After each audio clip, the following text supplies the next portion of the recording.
Hola, ¿nos oyen?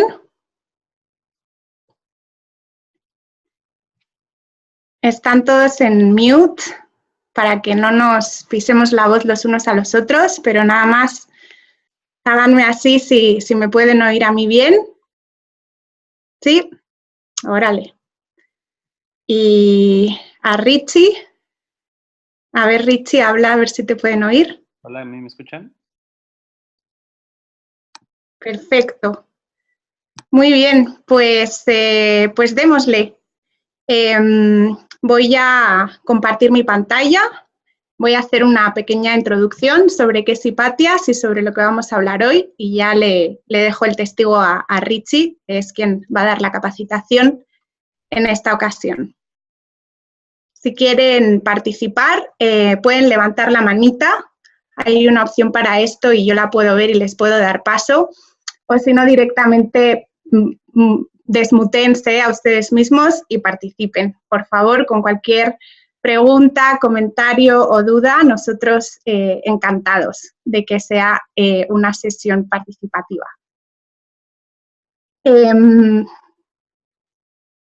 Ahí está. Bueno, pues bienvenidas y bienvenidos a esta introducción a Data Science de Hipatias. Yo soy Carlota Calderón, soy la fundadora de Hipatias y Ricardo Reyes es también fundador. Los dos hemos sido consultores independientes durante muchos años, yo 8 y Richie 10. Yo en temas de comunicación para medios y para startups de alta tecnología y Richie para haciendo inteligencia artificial y ciencia de datos. Lo que queremos con Hipatias, nuestra misión es convertir a las mujeres latinas en las mejores consultoras del mundo en tecnología para el año 2030. Ese es el objetivo que nos hemos marcado. Y bueno, pues, ¿por qué existe Hipatias y por qué este objetivo? Aprovechando pues, que es el Día Internacional de la Mujer, voy a sacar algunas cifras que en su momento pues, me impactaron y siguen siendo terribles, pero también algunas otras que ofrecen una ventana de oportunidad y que es lo que nos motiva a crear Hipatias. A la izquierda está lo malo y a la derecha lo bueno, las oportunidades. Como saben, las mujeres sufrimos más desempleo que los hombres. Por cada 10 hombres empleados en el mundo hay unas 6 mujeres que están empleadas, esa es la proporción, y tenemos unos salarios más bajos, a pesar de que en el mismo tipo de rol. En concreto, en América Latina es un 15% más bajo, ¿no? Esa es la mala noticia. La buena noticia es que hay empleo. El mundo necesita talento diverso y cualificado para cubrir la brecha digital. No sé si han oído hablar de este concepto, pero básicamente las empresas necesitan ciertas habilidades tecnológicas y comunicacionales hoy que no se están ofreciendo por parte de los trabajadores ni las están produciendo las instituciones educativas. Era que hay una gran brecha digital, hay muchas oportunidades y solo hay que capacitarnos para conseguir esos trabajos, ¿no? De ahí un poco pues esta idea de las capacitaciones. Luego, a la izquierda otra vez, las mujeres latinas son ávidas usuarias en tecnología, toman el 60% de las decisiones de compra online, tienen mucho poder en casa, pero solo uno de cada 10 trabajadores en tecnología en América Latina es mujer. Es decir, están utilizando la tecnología, pero no están creando tecnología. Y bueno, pues como contrapartida vuelve a estar ese punto de la brecha digital, que hay oportunidades. Y también he puesto ahí un dato muy importante, que es que los sueldos en tecnología son más elevados que los sueldos no tecnológicos. En concreto, en Estados Unidos el dato son $20.000 anuales más de media. Entonces, ahí hay una gran oportunidad para subir esos salarios. Finalmente, en el negativo, que tampoco es tan negativo, es más bien una tendencia, es que la gig economy, esta economía de trabajo temporal, pues quizás la conocemos más por Uber o Deliveroo que por otra cosa, tiene un poco de mala fama, pero bueno, pues es una realidad que está aquí para quedarse. Las empresas quieren trabajadores temporales que trabajen en proyectos concretos y que estén hiperespecializados. Y eso no es algo negativo. Ser trabajador independiente no es sinónimo de precariedad. De hecho, en Estados Unidos los freelancers ya ganan más que los asalariados. Entonces, ahí hay una gran oportunidad para convertirnos en consultoras independientes en tecnología y también desarrollar habilidades de comunicación, de management y de liderazgo, que son unas habilidades que van a estar en alta demanda. Entonces, les explico lo que es Hipatias. Hipatias conectamos a latinas en tecnología con proyectos de desarrollo de software globales. Capacitamos a las mujeres de la comunidad. Quiero hacer una aclaración, las capacitaciones son gratuitas y abiertas, no son solo y exclusivamente para mujeres, queremos capacitar a todo el mundo que podamos, pero sí que los empleos, al menos hasta 2030, o que veamos esta brecha cerrada, sí que en Hipatias al menos pues serán para mujeres. Los hombres son bienvenidos para capacitar, para hacer desarrollo de negocio, para ser mentores, hagamos de este un sitio inclusivo.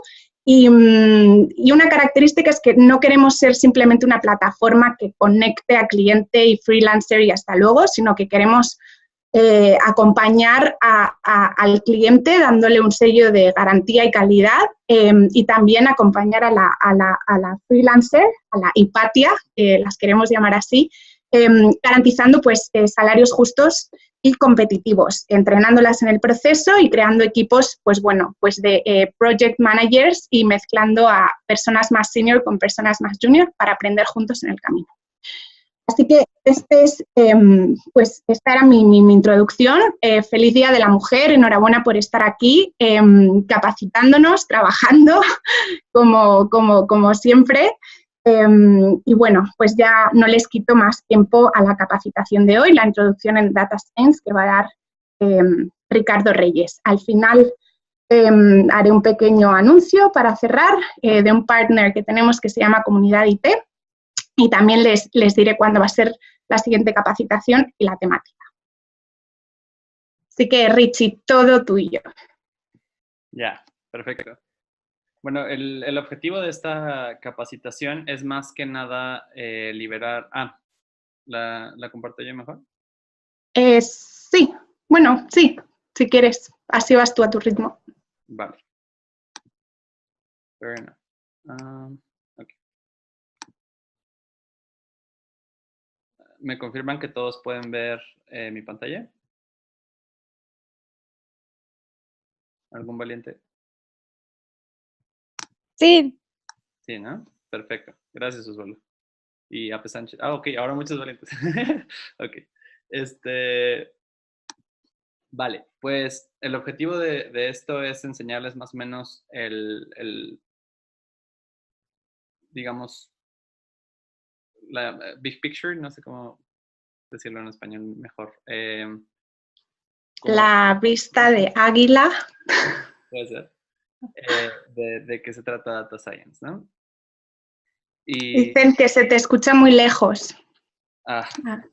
Ok. ¿Ahí me escuchan mejor?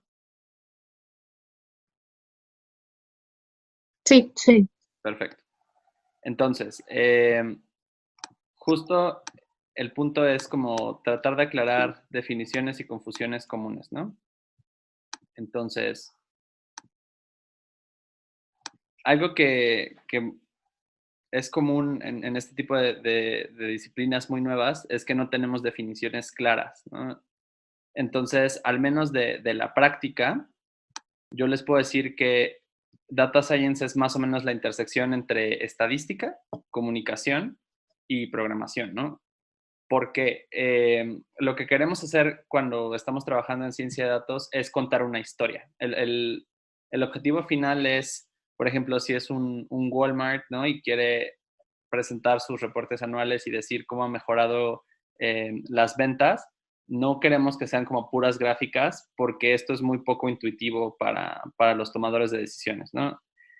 Hay gente, CFOs, gente de marketing que están muy educados en ver gráficas, pero lo que hemos visto en la experiencia es que en general como que simplemente es más fácil que podamos transmitir un mensaje cuando contamos una historia, ¿no? Cuando creamos un personaje y vamos contando como la historia de cómo este personaje compró en Navidad y qué tipo de cosas compró, más o menos cómo eran los carritos de compra más comunes, qué ofertas fueron las que mejor funcionaron, pero siempre como desde la perspectiva del círculo del héroe, que no sé si hayan escuchado, pero generalmente en las películas de Hollywood, cosas así, usamos un método que se llama el círculo del héroe, que es, tengo un personaje, persona común, de repente tiene un llamado, por ponerles un ejemplo, Harry Potter, ¿no? Es este niño que vive con unos tíos horrendos, un niño muy común, un poco buleado, y de repente le llega una carta y se da cuenta que es mago, ¿no? Lo siguiente generalmente es presentar un mentor que le va a ayudar a esta persona a entender su llamado y aceptar su llamado, que en este caso es Hagrid, ¿no? Este gigante que le explica cómo está todo el mundo mágico. Viene todo un periodo de descubrimiento que implica como que esta persona vaya asimilando qué es lo que pasa en el mundo. Es una presentación del mundo de personajes. Y vienen las primeras batallas, ¿no? Que sería darse cuenta que hay una piedra filosofal, etcétera.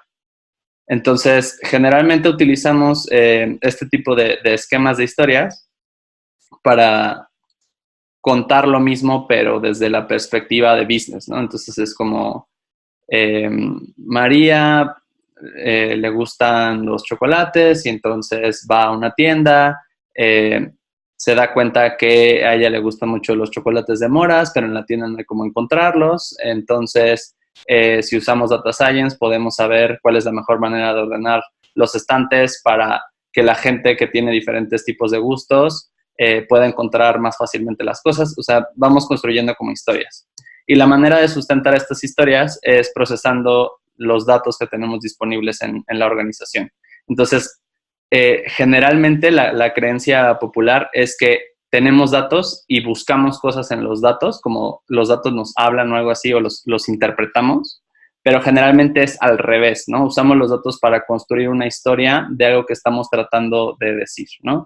Sí llega a pasar que se hacen análisis exploratorios, que llamamos clustering, donde realmente no tenemos idea de qué hay en unos datos y queremos a lo mejor decir, mira, empezamos a poner estos sensores de temperatura y nos dimos cuenta que la temperatura afecta así y así a las personas y a lo mejor no estábamos buscando eso. O muchas veces estamos tratando de construir una historia y nos damos cuenta de que estábamos completamente equivocados y los datos nos cuentan otra cosa completamente distinta.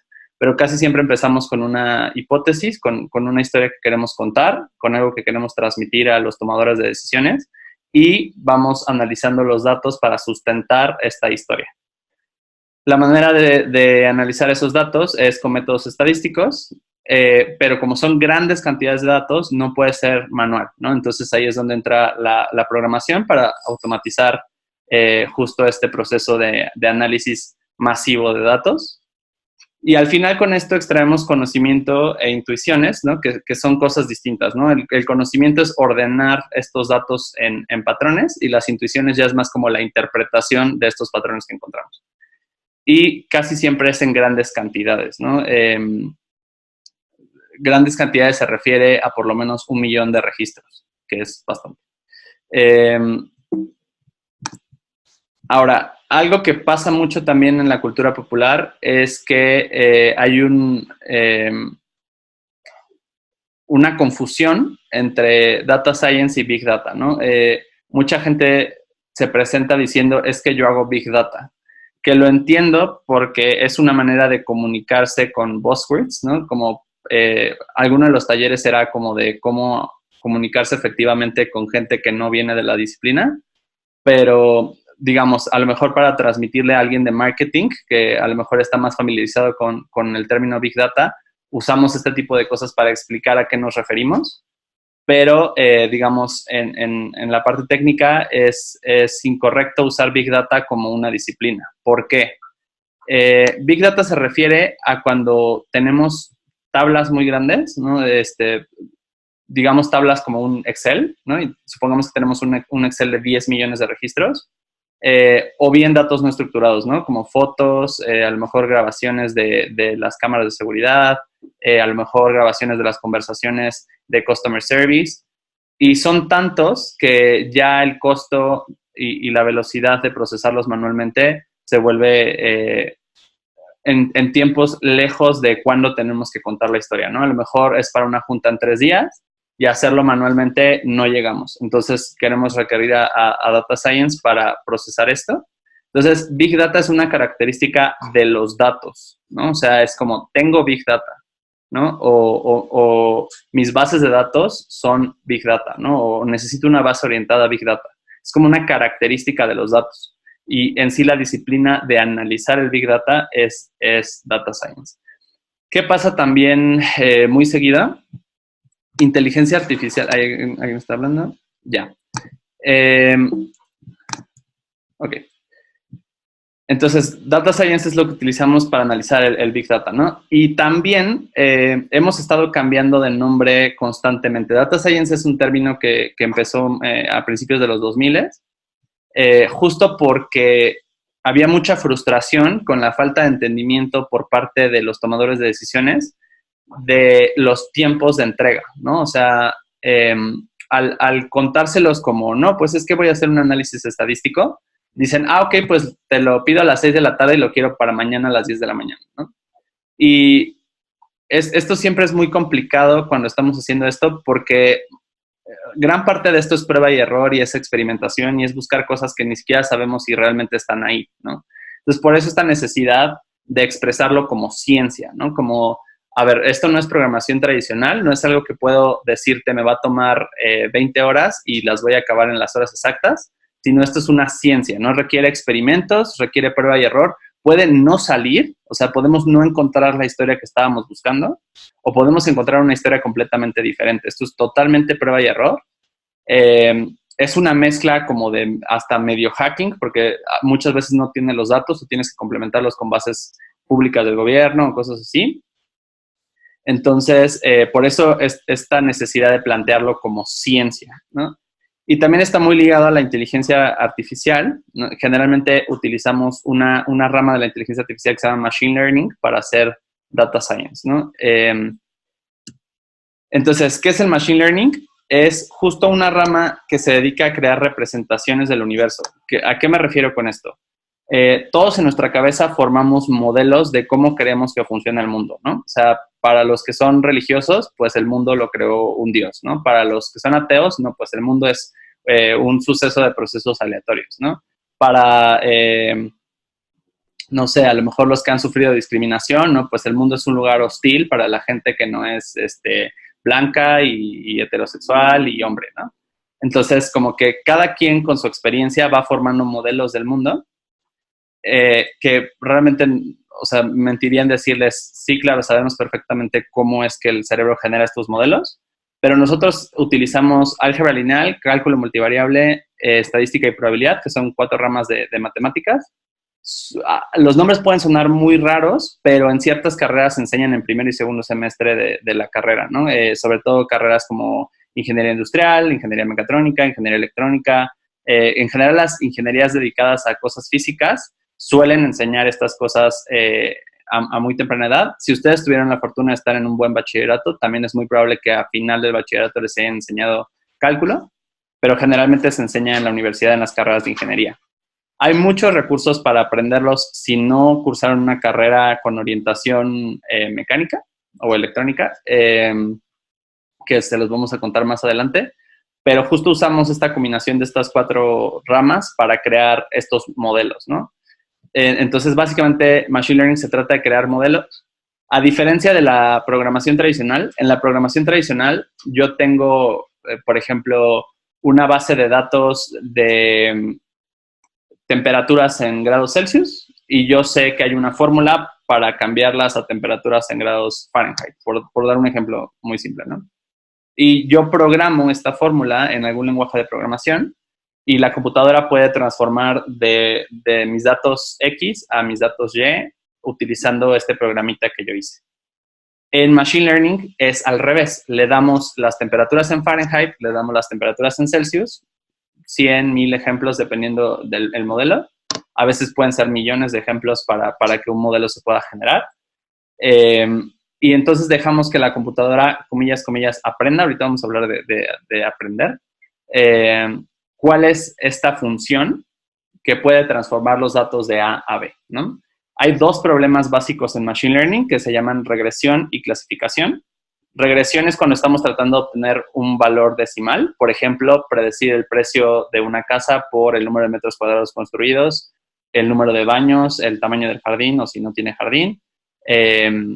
O cuando estamos tratando de predecir en qué precio tenemos que vender una acción en la bolsa de valores. En general, cuando estamos tratando de predecir valores decimales. Mientras que clasificación trabaja con valores discretos, es decir, números enteros o categorías, ¿no? Entonces, a lo mejor yo tengo mis ventas y quiero saber si estas ventas corresponden a un lunes, un martes o un fin de semana.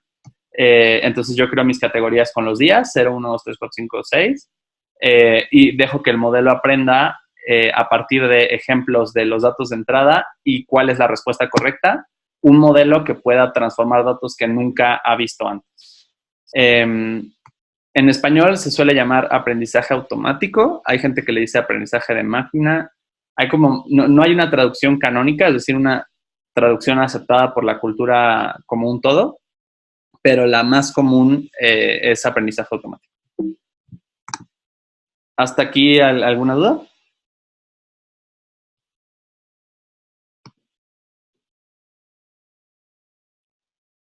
¿No? ¿Todos entendieron perfecto?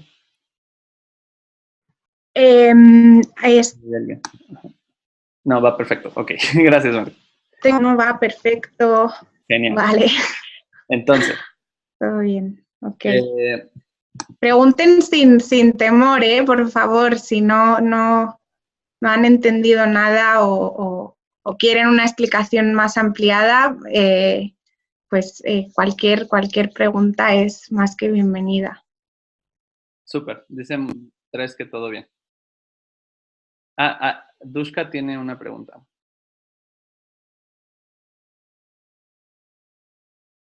Alma Rinas. Dinos, Alma. Están hablando en el chat, por si alguna... ¿Puedo hablar? Sí. Hola, muchas gracias. Mi otro compu se murió, entonces tuve que entrar por otra. Quiero saber, igual, no sé, como llegué tarde y luego se me murió el otro, no sé si ya tocaron en este punto, ¿dónde está la relación de Data Science con algunos puestos de trabajos que he visto de Data Analyst o Business Analyst? ¿Cómo está relacionado esto con Data Science?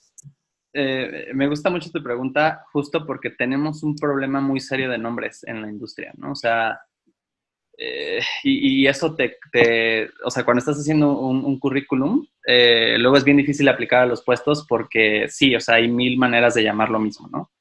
Entonces, para darle una idea más o menos a todos, la inteligencia artificial empezó más o menos por ahí del 56, ¿no?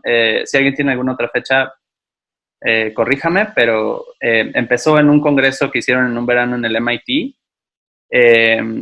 y fue como de, bueno, si esto que estamos haciendo es tratar de hacer inteligencia y no lo hace algo natural, sino una máquina, pues llamémosle inteligencia artificial, ¿no? Y ahí fue donde empezó con Turing y Marvin Minsky, Simon Russell, como varios científicos clave. Y era justo en tiempo de la guerra, ¿no? Entonces, lo que querían era traducir mensajes de los rusos y de los alemanes de la manera más rápida posible. Y entonces estos cuates prometieron que esa era la manera, ¿no? Y el problema fue que, pues, fallaron, ¿no? Realmente el lenguaje era algo mucho más complicado de lo que creímos. Y esto trajo el primer invierno de la inteligencia artificial, que dejó de haber fondos para investigación en inteligencia artificial y duró más o menos hasta los 80s, ¿no? Entonces, sí fue un muy buen rato, tuvimos como 20 años en inteligencia artificial. Y la manera de lograr regresar fue bajo el nombre de sistemas expertos, ¿no? Después pasó un rato, hubo otros cuates que empezaron a llamarlo conexionismo. Nuestro modelo actual es Deep Learning. ¿Alguien está hablando por ahí? Allá. Entonces, hemos ido como transformando los nombres de acuerdo al éxito en la industria. Hoy en día, como que hay un buzzword muy fuerte con el deep learning, con la inteligencia artificial. Entonces, hay mucha gente que está poniendo eso como la búsqueda del puesto, ¿no? Cuando ya se van a internet a investigar un poquito más los reclutadores, llegan a poner machine learning, ¿no? O cosas así.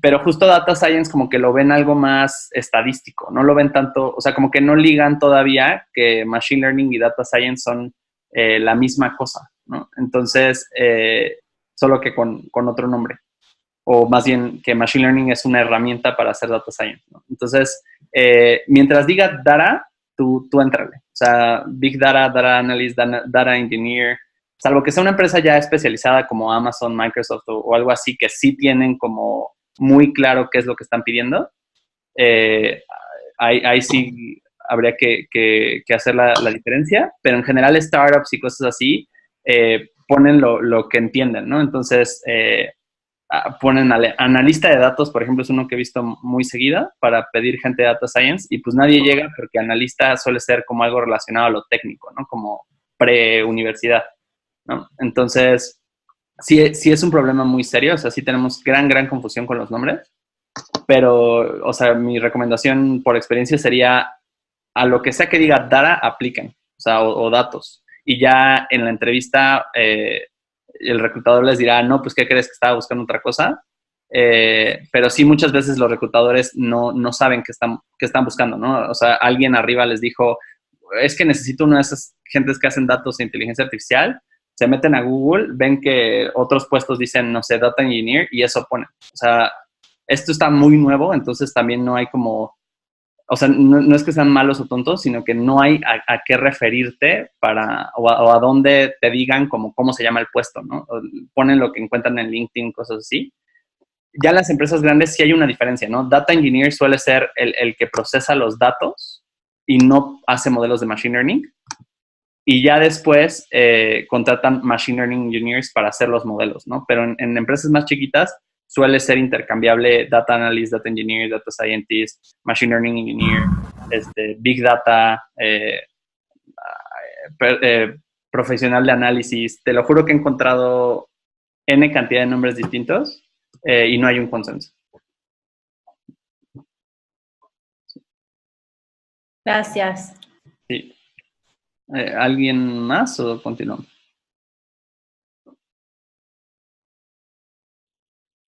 Creo que no. Bueno, entonces, ¿qué es importante para lograr el éxito como data scientist? Lo primero es tener mucha curiosidad, ¿no? Este no es una disciplina, o sea, como que en la programación aprendes a usar tus librerías, ¿no? Aprendes cómo hacer bien unos botones, unas tablas, menús, ¿no? Los que son front, back, pues aprendes cómo escribir a bases de datos, leer, o sea, como que hay tareas muy específicas. Esto es ciencia, ¿no? O sea, literal te dan un montón de Exceles y te dicen como de... pasa muchísimo en los bancos. Los bancos son alucinantes en tema de data science porque tienen muchísimos departamentos con tablas, con nombres completamente distintos. A veces el mismo dato se llama de 6 maneras diferentes en diferentes tablas. A veces para lograr llegar a una respuesta tienes que juntar como 20, ¿no? Entonces, sí es muy importante ser curioso, ¿no? Como si tú ves que hay una historia interesante que puedes construir en una base, perseguir esa historia, ¿no? Platicaba con Carlota el otro día que es como periodismo con programación más que otra cosa, ¿no? O sea, como que realmente estás buscando una buena historia que contar y tu trabajo es como masajear los datos para sustentar esa historia. O sea, se vende como muy racional y muy mecánico, pero yo creo que tiene mucho que ver con comunicación y me encanta cuando gente de UI y de UX o cuando gente de comunicación se mete a Data Science porque justo tienen como más desarrollada esta parte de cómo transmitir la historia con los datos, ¿no? También es muy importante ver más allá de lo evidente porque muchas veces la respuesta no sale en el modelo. O sea, como que tienes que combinar varios modelos, tienes que, por ejemplo, cuando haces descubrimiento de datos, que se llama clustering, muchas veces te dan una base y tú no sabes qué hay. Entonces le pasas uno de estos algoritmos de clustering y de repente te sale algo como de, no sé, los hombres de 45 años en Zacatecas son los que más compran yoyos, ¿no? Y tú como de, a ver, pero ¿por qué, no? O sea, y entonces te vas a la prensa, te vas a otros lados que no son tus datos, ¿no? Te vas a lo mejor verificar datos de si ahí hay como una moda, ¿no? Te vas a redes sociales, como que es mucho de investigación de la cultura y del contexto de tus datos y no solo lo que viene en el Excel. También hay que tener muchísima imaginación porque los humanos hacen cosas bien raras, ¿no? O sea, es importante participar mucho en la cultura, o sea, estar leyendo de economía, estar leyendo de política, estar leyendo de hasta saberte los memes que usa la gente, ¿no? O sea, porque muchas veces la respuesta no es obvia, ¿no? O sea, como que ves y dices, pero ¿qué onda, no? O sea, ¿por qué la gente está comprando tanto queso amarillo los martes, no? O sea, y como que tienes que imaginarte todas las historias posibles que pudieran explicar eso y buscar en redes sociales, en la prensa, en otras cosas que nada tienen que ver con tu problema, dónde podría estar una historia, ¿no? Y te tienes que inventar muchas historias y vas matando, o sea, como que te inventas 10 historias distintas y las vas matando conforme vas descubriendo los datos y vas haciendo nuevos modelos. Esto es una ciencia muy frustrante, o sea, hay mucha experimentación. A mí ha habido veces que he hecho 60, 75 versiones de un modelo antes de que jale en producción, ¿no? Hay muchos casos de esquina, muchos datos faltantes, sobre todo cuando es a texto abierto, hay muchas faltas de ortografía, diferentes maneras de decir lo mismo. Entonces sí es muy importante tener una gran tolerancia a la frustración. Si tienen problemas con la frustración, es importante trabajar en eso para hacer data science, ¿no? O sea, como que, digo, creo que en cualquier trabajo es muy importante el trabajo personal, psicológico, para desarrollarse bien en cualquier empresa, pero sí entender que esto hay que tener mucha paciencia y que no va a salir a la primera, ¿no? No es algo exacto como de, ay, pues voy a hacer un API para datos. Si es una ciencia, ¿se aplica una metodología o existe alguna tipo CRISPR? Tipo CRISPR, ok. Sí hay metodologías, ¿no? Sí hay pipelines. O sea, les voy a dar recursos de donde pueden ver ese tipo de cosas, porque obviamente es una clase introductoria y si no nos aventamos aquí 10 horas. Pero sí hay, les llamamos pipelines, ¿no? Como procesitos o paso 1, paso 2, paso 3, de cómo lograr contar cierto tipo de historias. Mucho en Medium, ¿no? Que es una plataforma de blogs. También esto, como es muy nuevo, no hay tantos libros ni artículos ni cosas así, es más de blogs y redes sociales. Ajá. Entonces, mucha colaboración, ¿no? Aquí sí hay que hacer un montón de amigos porque nunca sabes quién tiene los datos y nunca sabes quién va a tener una mejor historia, ¿no? Entonces, es muy importante como tener muchos amiguitos y todo el tiempo estar cooperando, ¿no? Porque no sé, a lo mejor tienes un amigo que trabaja en el INEGI y te puede decir como de, no, sí, pues esto que estás buscando lo encuentras en esta base de datos Gov, ¿no? O alguien que a lo mejor trabaja en Google te dice, no, sí, pero si Google publicó un reporte de no sé qué cosa hace no sé cuánto, ¿no? O sea, sí es muy importante estarse comunicando con la gente y sobre todo con gente que nada tiene que ver con tu disciplina, ¿no? O sea, si te toca trabajar en un problema que tiene que ver con restaurantes, a lo mejor te sirve más hablar con un restaurantero sobre cómo es el contexto de su negocio que irte al INEGI a buscar datos sobre restaurantes, ¿no? Esto es una ciencia muy humana, entonces, y muy lógica. Y es mucho más parecido a economía de comportamiento que a las ciencias exactas. ¿Pregunta? Sí, Yo te iba a decir, si puedes, igual para que lo entendamos mejor, dar un ejemplo reciente, pues tuyo, de qué has encontrado que sea muy curioso, qué no has encontrado, dónde has tenido que acudir. Un poco, cuéntanos una historia de tu día a día. ¿De colaboración? Bueno, de cómo utilizas Data Science, ¿no? De cómo has, pues no sé, tenías que encontrar X información, te hiciste toda esta rama de preguntas, al final no la encontraste, no sé, un ejemplo para entenderlo un poquito mejor. Claro. Mi primera experiencia con Data Science fue en 2011. Yo estaba estudiando medicina y me aburría mucho en la escuela, entonces me iba a los institutos nacionales con los doctores a meterme a ver qué hacían, ¿no? Okay. Entonces, seguí a un ortopedista al Hospital Ángeles y este ortopedista ponía unas prótesis de discos cervicales y lumbares, ¿no? O sea, entre las vértebras de la columna hay unos disquitos como gelatinosos que hacen que no choquen unas con otras y que no lastimen la médula espinal, que es como el nervio central, digamos, donde están todos los nervios sensoriales y motores del cuerpo, o a donde se conectan todos para llegar al cerebro. Y en las cirugías había mucha inflamación porque era por prueba y error, ¿no? O sea, sacaban el disco original que estaba dañado, el disco orgánico, y metían un disco de titanio, pero para probar el tamaño tenían que meterlo a la fuerza, ¿no? Entonces, a mí me duele mucho el dolor de las personas. Entonces, como que era de cómo evitamos que lastimen. Uy, Dios mío. ¿Cómo evitamos que lastimen a los pacientes, ¿no? ¿Cómo logramos que tengan menos inflamación? Deme un segundo, por favor. Ya. Entonces, lo que hicimos fue tomar un montón de radiografías y pasarles algoritmos de visión para ver cómo eran las características de los discos dañados y qué disco fue el que se le puso al paciente al final, ¿no? Y también vimos como la edad del paciente, cuántas veces antes había tenido alguna cirugía, si había tenido un reemplazo de disco anteriormente, etcétera. Y esa fue como mi primera experiencia con Data Science, ¿no? Que es como algo, o sea, en una ciencia que nada tiene que ver con programación, ¿no? Que es medicina. Y justo de esta manera ya como que al doctor se le hizo un programa en el cual podía meter como los datos del paciente y le decía cuál era la probabilidad de que le ajustara qué disco, ¿no? Y con eso disminuyó muchísimo la inflamación postoperación.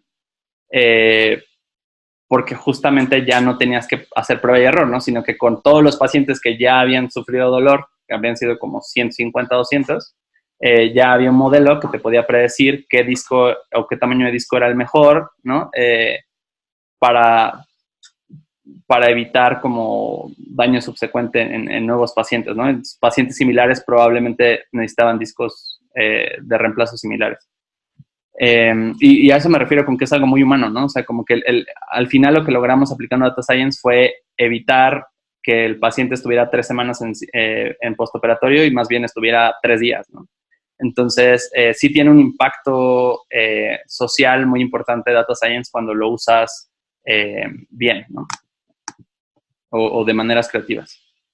¿Qué plataforma utilizamos para hacer esas predicciones? Ahorita les voy a enseñar, se llama Scikit-learn. Y trae muchísimos algoritmos de Machine Learning. Está en un lenguaje que se llama Python. Vale, digamos porque sí, se nos vuela el tiempo, sí. Entonces, hay que ser muy flexibles, ¿no? Algo que pasa mucho con los seres humanos es que queremos encajar todo a lo que creemos y nos forzamos a que encaje en la historia que ya tenemos construida en nuestra cabeza, ¿no? O sea, tenemos mucho a querer meter el mundo a nuestro modelo del mundo en vez de nosotros adaptarnos al mundo. Entonces, eso es un sesgo que es muy importante trabajar para estar en Data Science, porque o sea, si la respuesta no sustenta lo que tú crees, tienes que aceptar los datos, ¿no? O sea, como que a veces es muy doloroso como de, no, pero yo toda mi vida creí que esto era así y el modelo me está diciendo algo contrario, no forzar la historia, ¿no? Sino simplemente dejar ir la creencia y adoptar lo que sea que te estén diciendo los datos, ¿no? Tener mucha paciencia.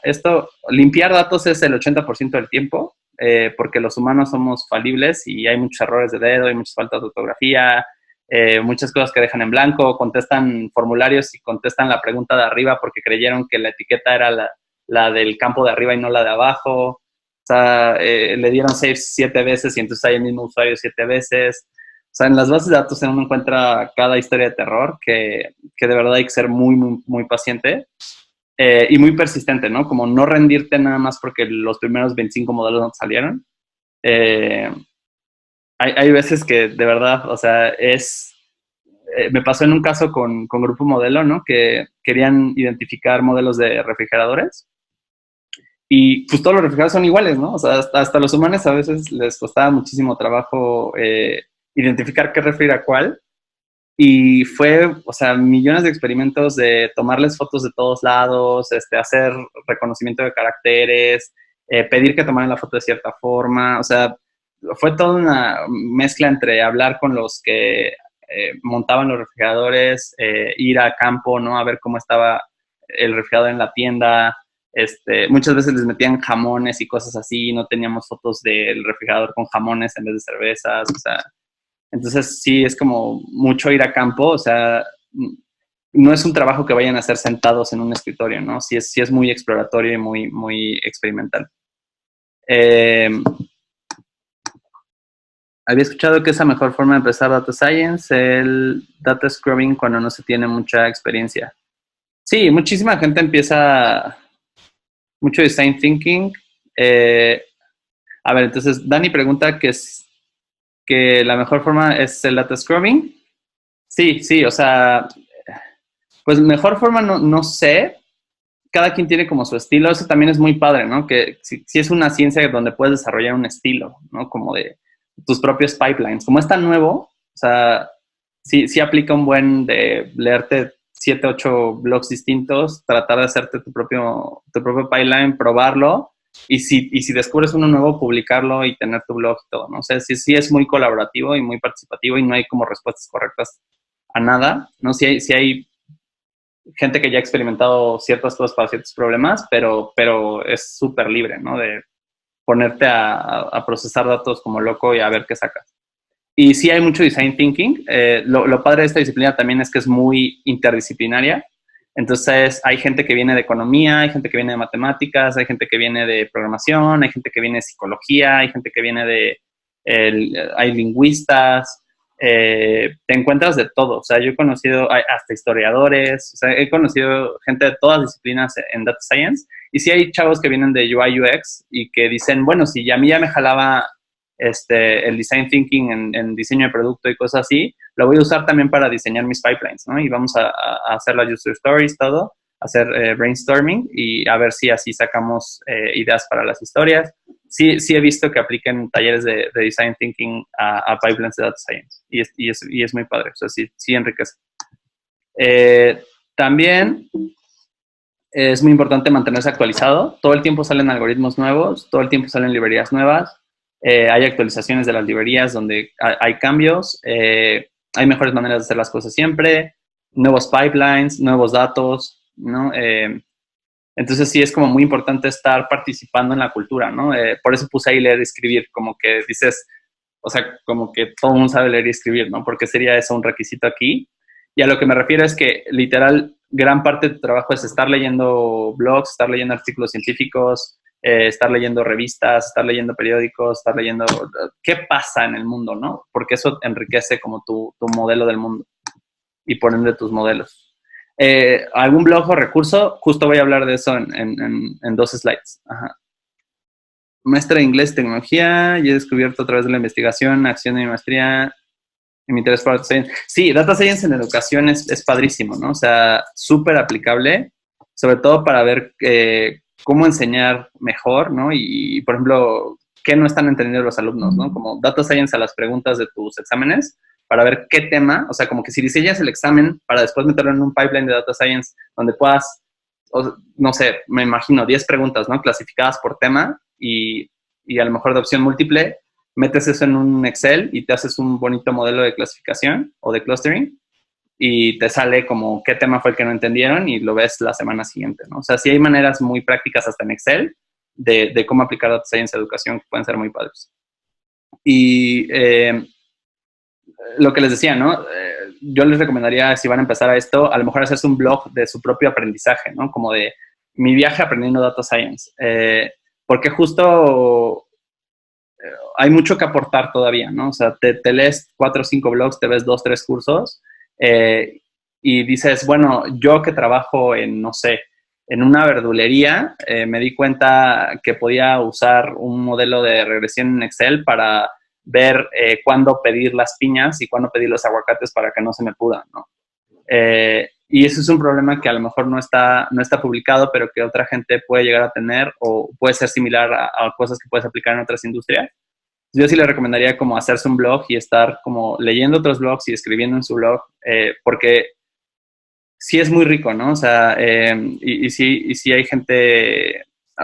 Yo escribo a veces sobre empresa y ¿alguien está? Ah, ok. Ya me están presionando que me apure, perdón. Entonces, ¿cuáles son las habilidades mínimas para hacer esto? La base, o sea, lo que no les puede faltar, porque de verdad si no está muy, muy difícil, es estadística. Y suena feo, hay gente que le tiene mucho miedo a las matemáticas, pero la estadística que usamos es muy básica. O sea, de hecho, ahorita les voy a dar como la estadística mínima que deben de saber en un slide.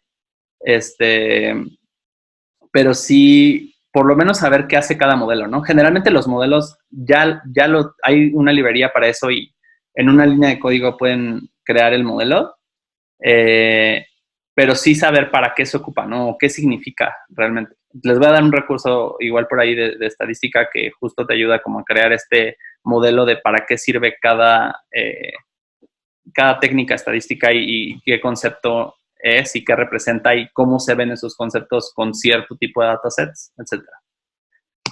Probabilidad también, ¿no? Que suelen venir de la mano, ¿no? Estadística generalmente es lo que usamos cuando no tenemos respuestas claras o modelos claros de las cosas, ¿no? Como en la bolsa de valores, en crecimiento de población, en cáncer, o sea, cuando no sabemos realmente de qué estamos hablando, hacemos un sampleo estadístico para más o menos darnos una idea porque todavía no tenemos un modelo como determinista del problema, ¿no?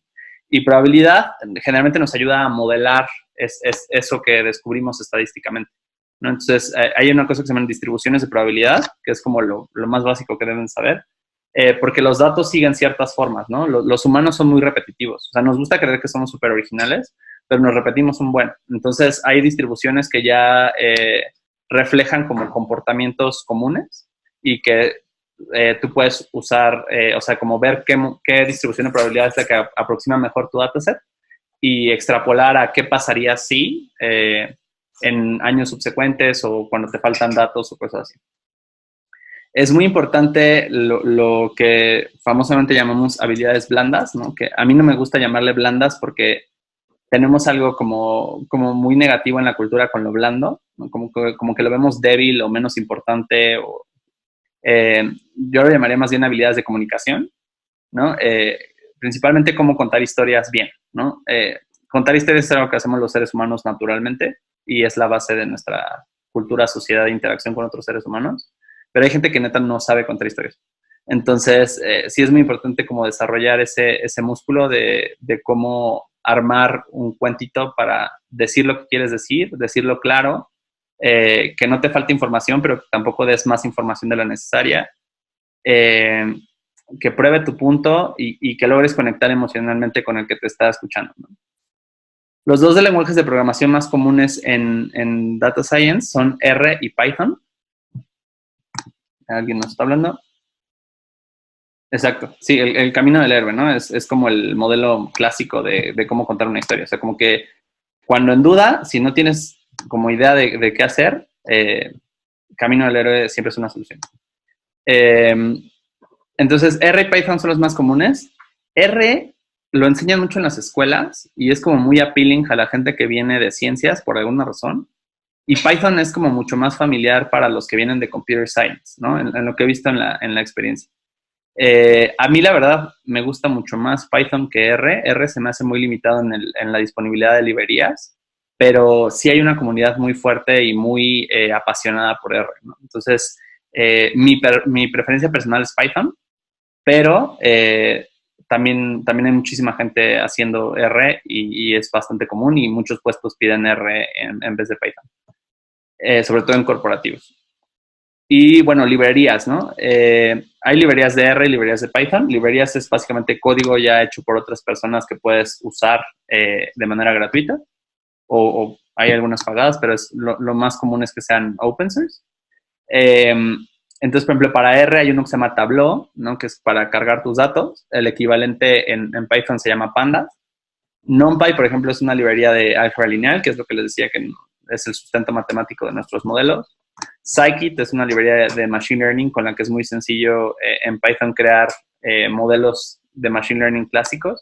Spark es una librería igual de análisis de datos. Matplotlib es para hacer gráficas. ggplot es la misma que Matplotlib, pero en R, ¿no? O sea, como que si ustedes se buscan 10 librerías que debería saber un data scientist, casi siempre les salen estas, ¿no? Este es como el core. Y generalmente son librerías que buscan que sea muy fácil hacer un análisis rápido. Un análisis exploratorio normal en un día común te toma 6 líneas de código, yo creo. O sea, si tienes un CSV y ya tienes limpio tus datos, que los puedes limpiar hasta en Excel, hacer un modelo de Machine Learning puede llegar a tomar 3 líneas de código, 6 líneas de código. Bases de datos también es muy importante conocerlas porque hay corporativos con manías por ciertas bases. Hay gente que le tiene miedo a las bases no SQL, ¿no? O sea, generalmente se dividen las bases de datos en SQL o no SQL, ¿no?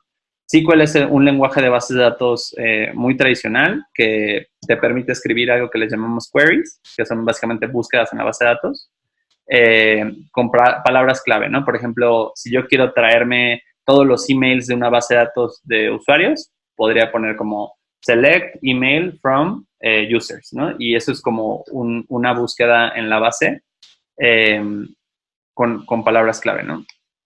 Y hay bases no SQL, que la diferencia generalmente es que SQL, las bases suelen ser en líneas, ¿no? Columnas y filas, como en un Excel. Mientras que las no SQL suelen tener niveles, ¿no? Pueden tener como múltiples datos para una sola columna, pueden tener a lo mejor hasta tablas dentro de tablas y son un poco más nuevas que las SQL. Entonces sí es como muy importante saberse por lo menos una base SQL como Postgres y una no SQL como MongoDB. Y también hay bases específicamente diseñadas para cuando tienes millones de datos, ¿no? La más común es Hadoop. Hadoop, la propiedad que tiene es que la puedes partir en múltiples computadoras y se lleva muy bien con Spark, ¿no? Ambas las hace Apache y Hadoop es como el camino por excelencia cuando tienes bases de datos en los órdenes de los millones de datos.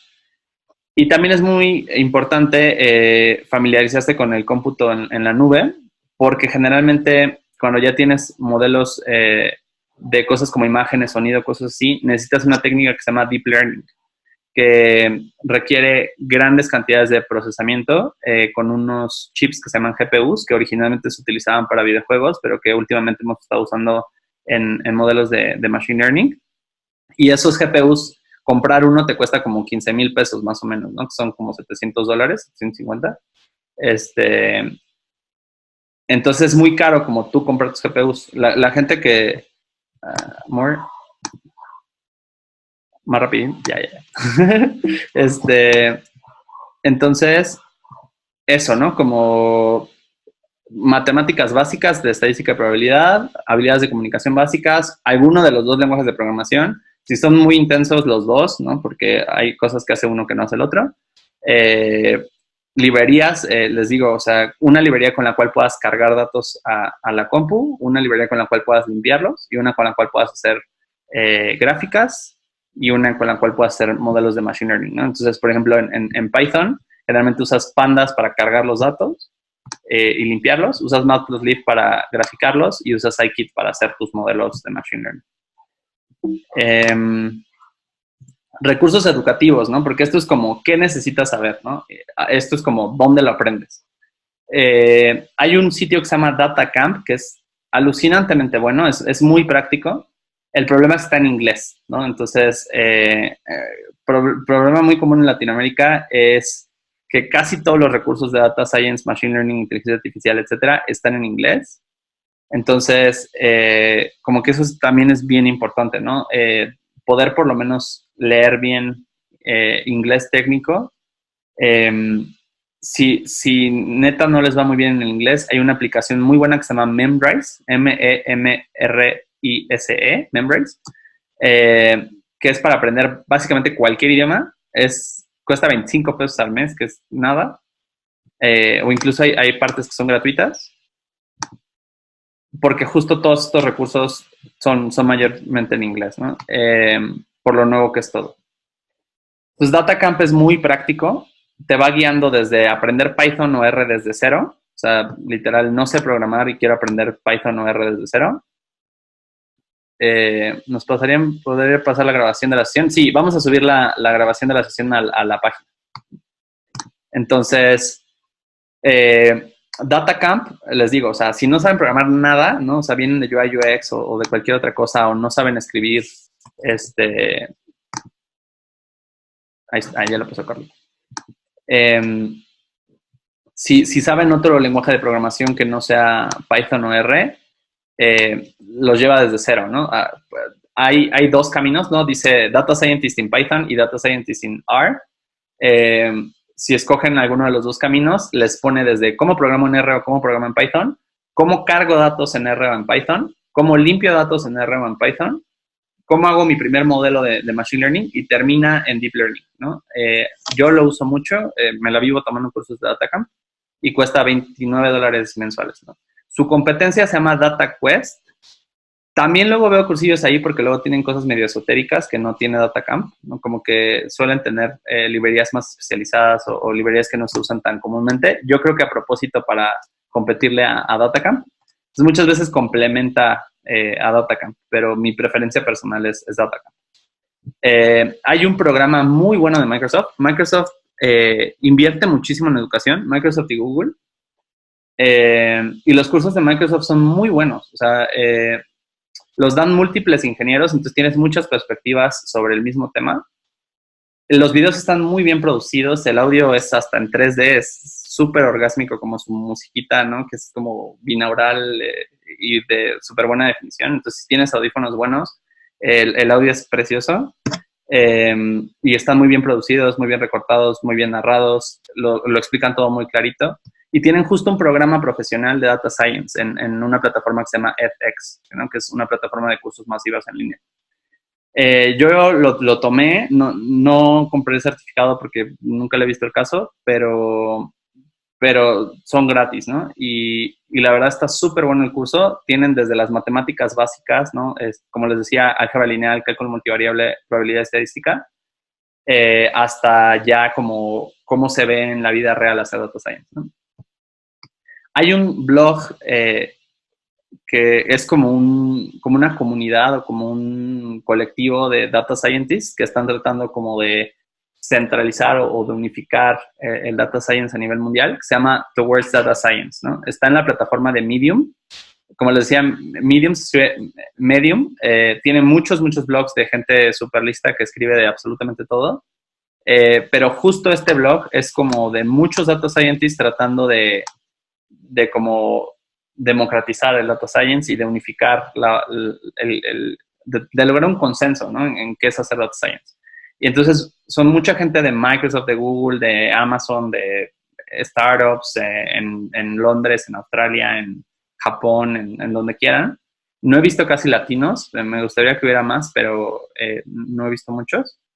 Y hablan justo de todo lo que tienes que saber, ¿no? O sea, de cómo montas una instancia en Amazon Web Services, cómo haces tu primera regresión lineal, cómo empezar con Deep Learning, cuál es la diferencia entre una red convolucional y una red recurrente, qué hacer si tienes puros datos en español y los necesitas en francés.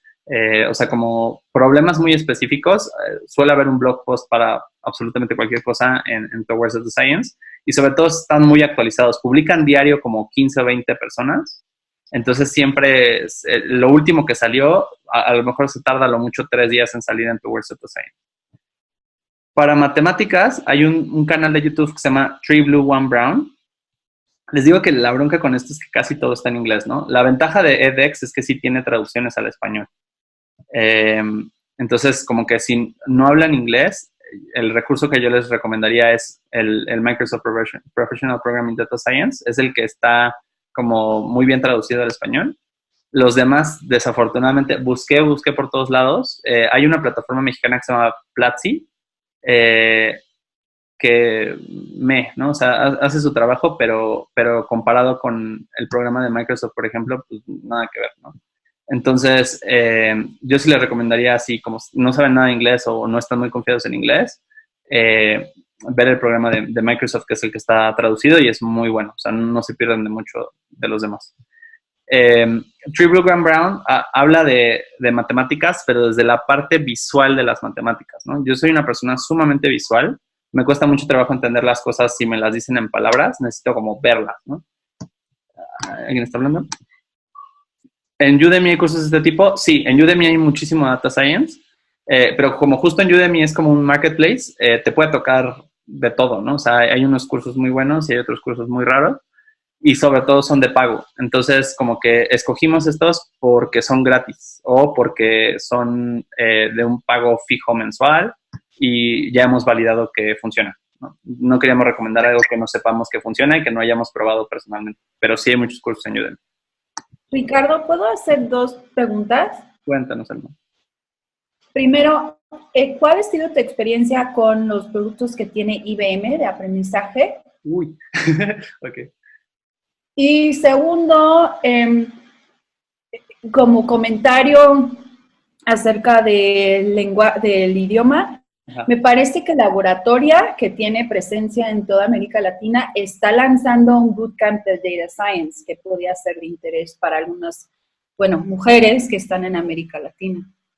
Genial que lo menciones. Laboratorio es justo aliado de Hipatia, ¿no? O sea, y sí, son chicas súper cambiadoras y sí, si lo quieren tomar, salvo que tú difieras, Carl, creo que Laboratorio es una muy buena opción. Uh-huh. Para mujeres, porque hasta donde yo sepan, los bootcamps no son para hombres, son puras mujeres en laboratorio.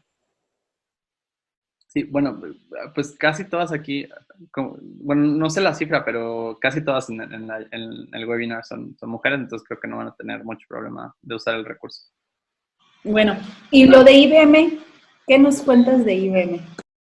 A ver, hijo, es que con IBM he tenido una relación de amor-odio por muchos años. Hay un cuate súper buena onda en IBM que se llama Leobardo, que mueve una plataforma que se llama Power AI. Y Power AI son máquinas que cuestan como $1, $1.5 millones para grandes corporativos que tienen un montón de GPUs donde puedes hacer unos modelos alucinantes de Machine Learning. Pero justo el problema es que es on-premise, ¿no? O sea, como que están físicamente ahí, los fabrican en Guadalajara y pues ahí, o sea, son muy buenos equipos. El tema es, son súper caros, entonces solo como que si estás en un corporativo, en una universidad, los puedes acceder. Pero pues ahí ya es tu bronca, ¿no? O sea, como que el equipo hace lo que tiene que hacer y ya tú decides qué modelo entrenas. Luego tienen una plataforma que se llama IBM Cloud, que antes se llamaba Bluemix, y la verdad no tengo quejas, o sea, comparado contra Azure, contra AWS y contra Google, creo que específicamente en inteligencia artificial, Google barre el piso con todos durísimo. El segundo sería Amazon por costo, ¿no? O sea, Google es más caro que Amazon, pero tiene muchísimas más herramientas. Y Amazon es más barato, pero sí, como que le falta modelos, ¿no? Y Azure e IBM son buenas opciones para corporativos que ya tienen alguna alianza con Microsoft o con IBM, pero realmente no hacen nada muy especial, ¿no? Y hay una plataforma que se llama Watson, que justo se hizo famosa porque en 2011 o algo así, esa computadora ganó Jeopardy, que es un programa de Estados Unidos de preguntas y respuestas de cultura general. Lo he usado para modelos de lenguaje y para un demo está bien, pero para sacar un sistema de producción yo no lo usaría, ¿no? Lo usaría si tengo que vender un proyecto y no tienen mucho presupuesto y necesito venderlo rápido. pero sí deja mucho que desear comparado con las herramientas de Google. O sea, como que Google barre durísimo el piso con WhatsApp. Mi pregunta iba más bien a los recursos educativos que tiene IBM para aprender Data Science. Ya. De hecho, ahí me ha ido mejor con Microsoft, curiosamente. Okay. O sea, los mejores que he visto son los de Microsoft y los segundos mejores son los de Google en Coursera. Ok. Sí. Gracias. Voy a hacer un pequeño inciso. Son ya las 3 de la tarde, el webinar estaba programado para 1 hora. No lo voy a cortar porque está muy interesante. Nada más decirles que si tienen otros compromisos o tienen que dejarlo, lo vamos a grabar y lo vamos a subir a la web de Hypatia y lo distribuiremos por mail para que les llegue. Así que si tienen otros compromisos, pues se pueden ir. Yo creo que pues nos extenderemos unos 20 minutos más de lo previsto. Sí, es que me gana el bla, bla, bla y me emociono. No, bueno, es un tema muy complejo también, así que pues eso. Gracias. Ya. El último recurso, bueno, Tree Brown les decía que es muy bueno para explicar mate desde la parte visual, ¿no? Yo que soy un visual learner y no tanto lingüístico, a mí me ha servido mucho para aprender sobre todo álgebra lineal y cálculo. Sí te da una intuición muy clara visual de qué hace realmente el álgebra lineal y el cálculo, ¿no? Entonces, se lo recomiendo mucho para la parte matemática. Y Udacity, o sea, es espectacular. Apenas se están metiendo a meterle inteligencia artificial, pero realmente es una plataforma muy buena. O sea, yo he aprendido muchísimo de Udacity. Son gratis la mayor parte de los cursos, aunque también puedes tomar algo que le llaman nanodegrees. Son bastante caros para Latinoamérica, están como en 20,000, 25,000 pesos, pero valen totalmente la pena. O sea, si tienen por ahí un ahorradito, vale totalmente la pena los nanodegrees de inteligencia artificial de Udacity. Pero si no, lo básico que dan en nanodegree, es decir, sin contar los proyectos y los mentores y eso, están públicos y gratuitos en Udacity. Acaban de lanzar uno de TensorFlow 2.0, que es una herramienta de Deep Learning, que está muy padre porque es Machine Learning desde cero usando TensorFlow 2, ¿no? Entonces aprendes como las bases con una de las herramientas más nuevas que hay en el mercado y de las más usadas, ¿no? Entonces les recomiendo mucho ese curso y en general tiene de todo, ¿no? De frontend, de backend, de apps. Es una muy buena plataforma para aprender tecnología en general. Líderes de opinión, ¿no? Como gente que deberían seguir en Twitter, en Facebook, cosas así. Me concentré mucho en encontrar niñas, o sea, bueno, mujeres. Busqué por cielo, mar y tierra y por debajo de los sillones y todo. Y sí hay claramente un gap de género muy fuerte en esta ciencia. Una mujer que me parece admirable es Daphne Koller, que es la fundadora de Coursera.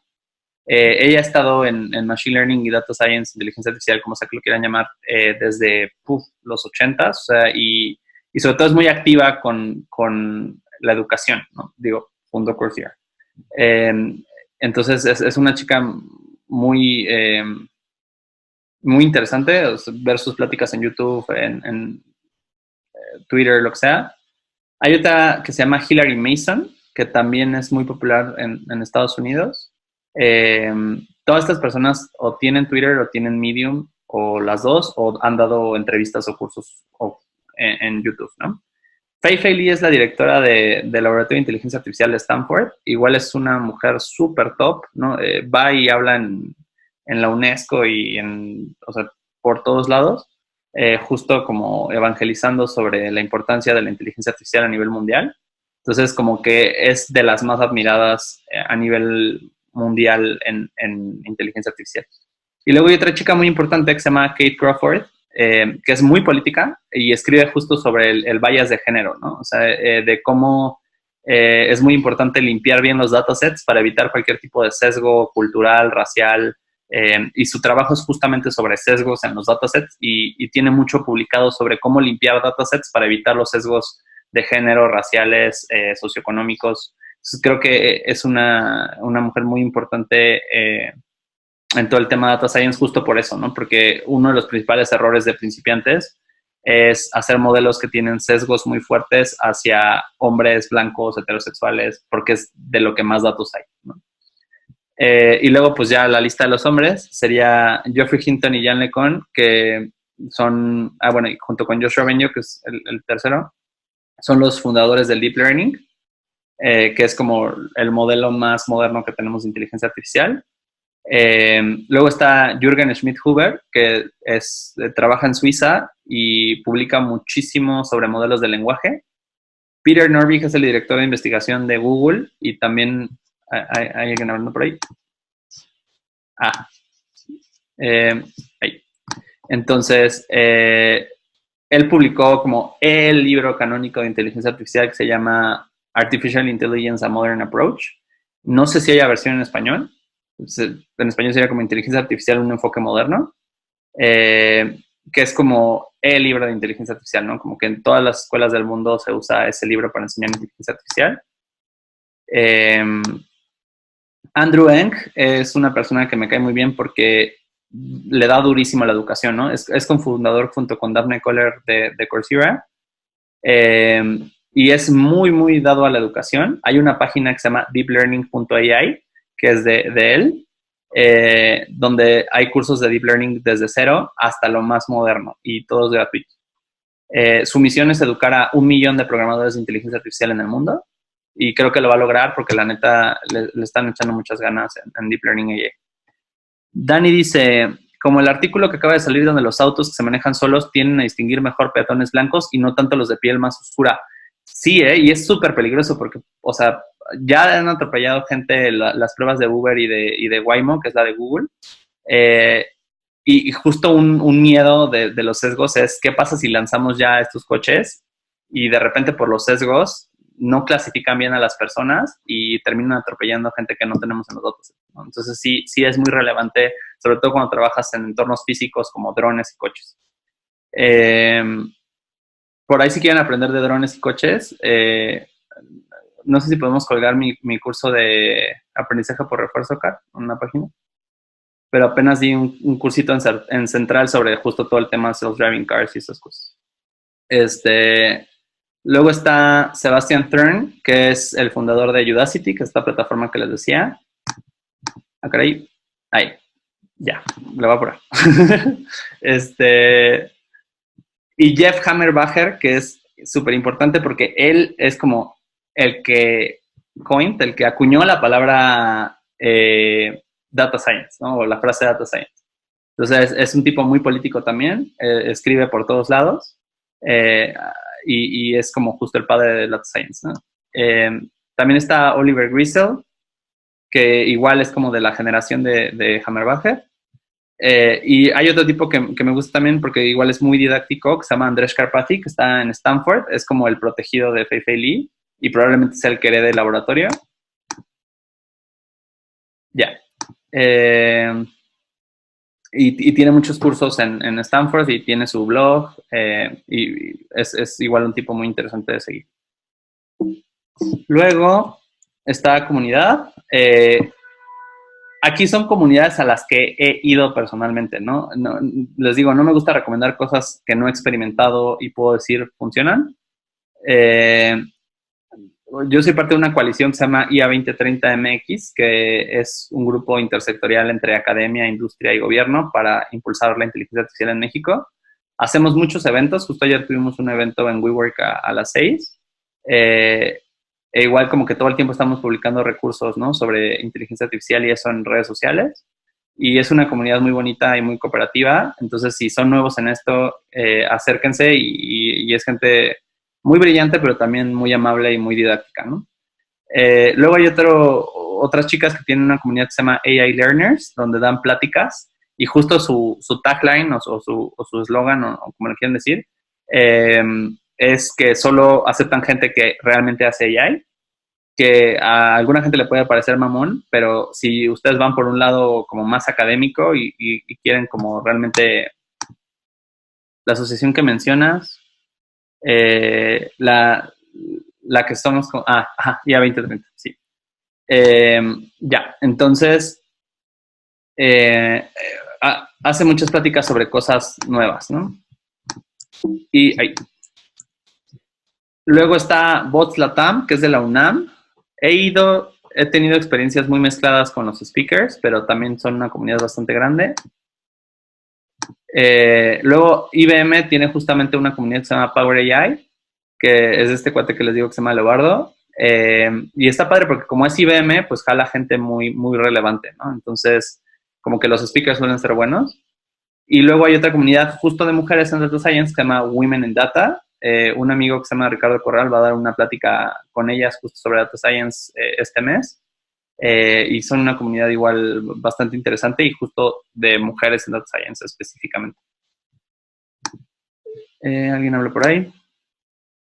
Preguntas, ok. Bueno, entonces les iba a enseñar como cosas ya más técnicas, pero me dicen que se nos está muriendo el tiempo. Entonces, si quieren... Sí, no sé, yo creo que sí, porque si no nos vamos a pasar de la 1:30, a no ser que quieran continuar. También podemos partirlo y haremos otra sesión de capacitación en Data Science. Yeah. Habrá un segundo webinar, sí, habrá muchos más. De hecho, vamos a alternar... Perfecto, sí. Alternaremos, planteamos de momento 2 webinars mensuales, uno en tecnología y otro en comunicación y habilidades interpersonales. Sí. De acuerdo, perfecto. Técnica, o sea, y que vean cómo se programa Data Science en la vida real, ¿no? Ese es mi perro. Pues usando Python también, sí. Después les mandaremos también una pequeña encuesta el fin de semana para que nos digan también pues qué tipo de capacitaciones les interesan más. Pero ahora si tienen alguna pregunta, es el momento. La parte más técnica, vale. Ok. Quien tenga preguntas, que por favor las haga. Simplemente quítense el mute y adelante. O en el chat también, si no les gusta. O en el chat, sí.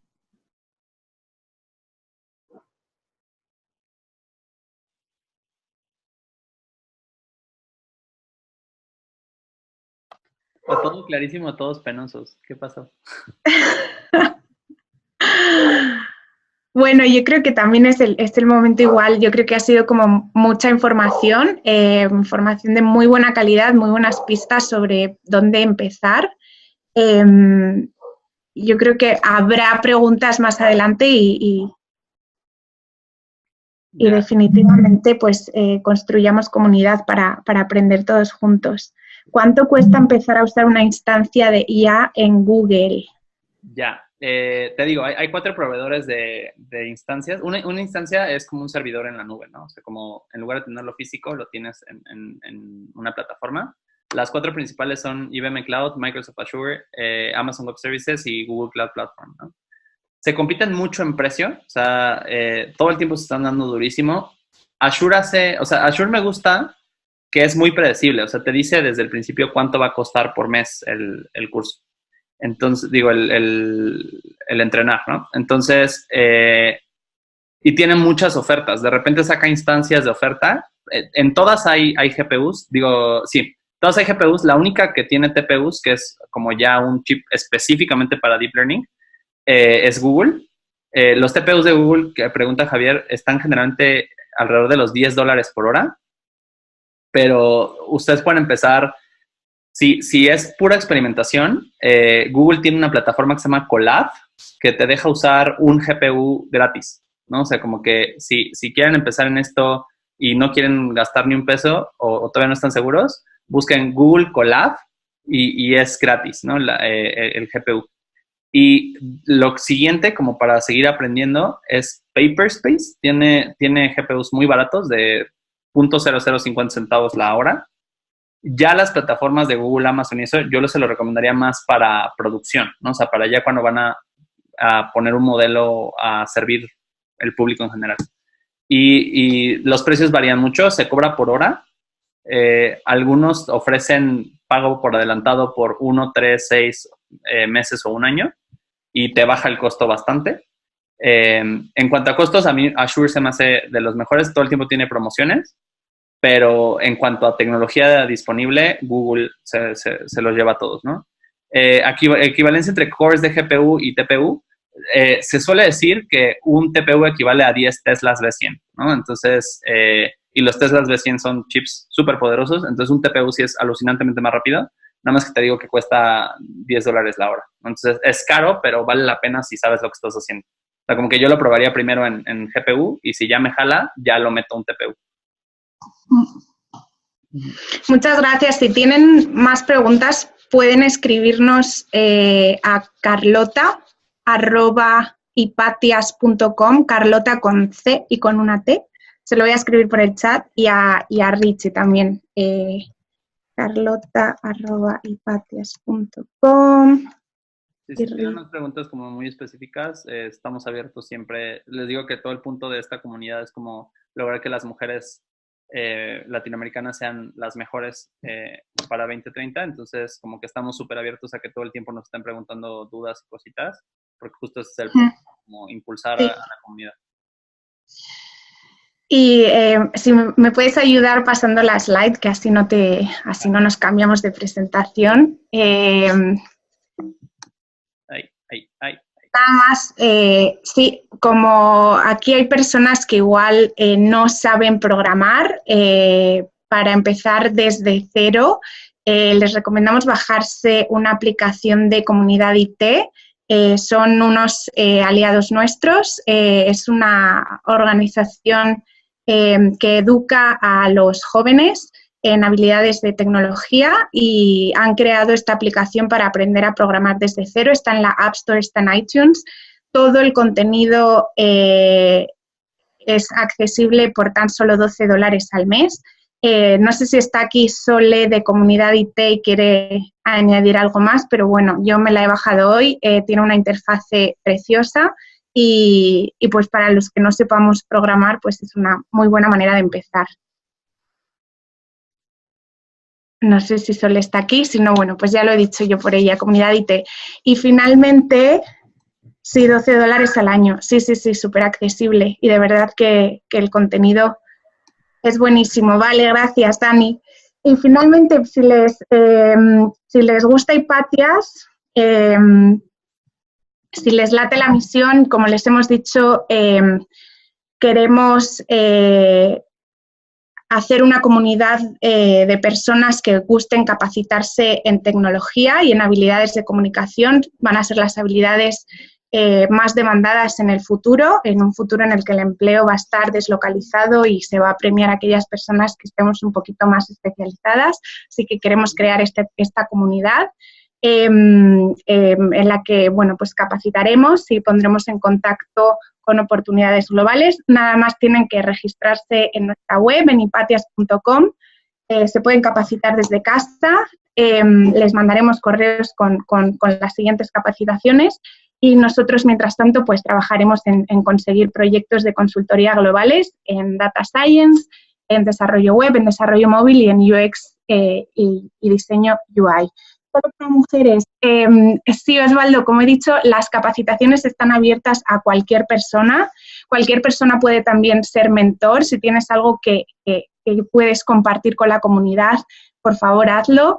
El empleo sí que va a ser para las mujeres por las razones que hemos mencionado al abrir. De cada 10 empleos, de cada 10 personas empleadas, 6 son hombres. Las mujeres todavía no tienen un salario igualitario. Nosotros queremos ayudar a cerrar esta brecha y hasta que no sea así, la misión de Hipatias pues será dar empleo a las mujeres. Esperemos que para el año 2030 no tengamos que hablar de esto. Muy bien. Muchas gracias, Javier, y muchas gracias a todo el mundo. Por favor, regístrense en hipatias.com. Y los vemos en la siguiente capacitación, será dentro de 2 semanas, esta la daré yo, será cómo dar los primeros pasos para convertirnos en una consultora o en un consultor. Muchas gracias. Hasta la próxima. Gracias. Gracias. Bye, bye. Muchas gracias.